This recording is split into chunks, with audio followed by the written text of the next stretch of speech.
ఐపీఎల్లో huge fan base ఉన్న టీమ్స్లో అదొకటి. ఆ జట్టు అభిమానులు చాలా లాయల్గా ఉంటారు.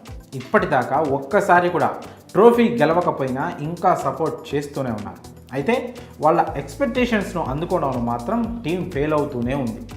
ఈసారి ఐపీఎల్లో కూడా వరుస ఓటములతో డీలా పడింది. మనం మాట్లాడుకుంటోంది రాయల్ ఛాలెంజర్స్ బెంగళూరు గురించి అని ఈ పాటికి మీకు అర్థమయ్యే ఉంటుంది. ప్రతిసారి ఫేవరెట్స్లో ఒకటిగా సీజన్ను స్టార్ట్ చేసే ఆర్సీబీ ఫస్ట్ హాఫ్ అయ్యేసరికే చతికిల పడడం చూస్తూనే ఉన్నాం.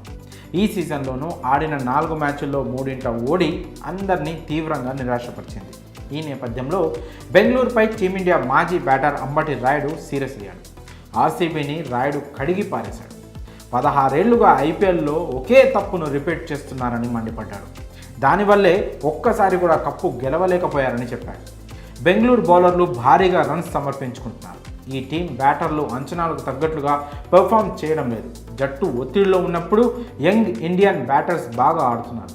వాళ్లకు తోడుగా సీనియర్ దినేష్ కార్తిక్ రన్స్ చేస్తున్నాడు. కానీ ఎంతో పేరు కలిగిన స్టార్ ఫారెన్ బ్యాటర్స్ మాత్రం పర్ఫార్మెన్స్ చేయడం లేదు.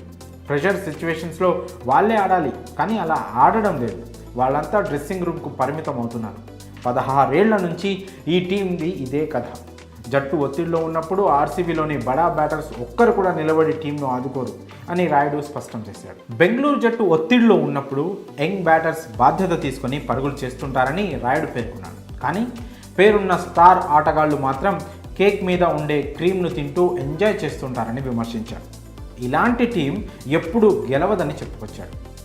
ఈ కారణం వల్లే ఇన్నేళ్ళలో ఒక్కసారి కూడా ఆర్సీబీ కప్పు గెలవలేకపోయిందని వ్యాఖ్యానించాడు. ఈ కామెంట్స్తో భారత మాజీ క్రికెటర్ కామెంటర్ నవజోత్ సింగ్ సిద్ధు కూడా ఏకీభవించాడు. రాయుడు మాట్లాడిన దాంట్లో 100% కరెక్ట్ ఉందని చెప్పాడు. ఇక లక్నో సూపర్ జైంట్స్తో బుధవారం జరిగిన మ్యాచ్లో 28 పరుగుల తేడాతో ఓడింది ఆర్సీబీ. లక్నో ఇచ్చిన 122 పరుగుల టార్గెట్ను రీచ్ కాలేక కేవలం 153 పరుగులకే కుప్పకూలిపోయింది. మరి ఆర్సీబీ ఓటములకు పేరున్న స్టార్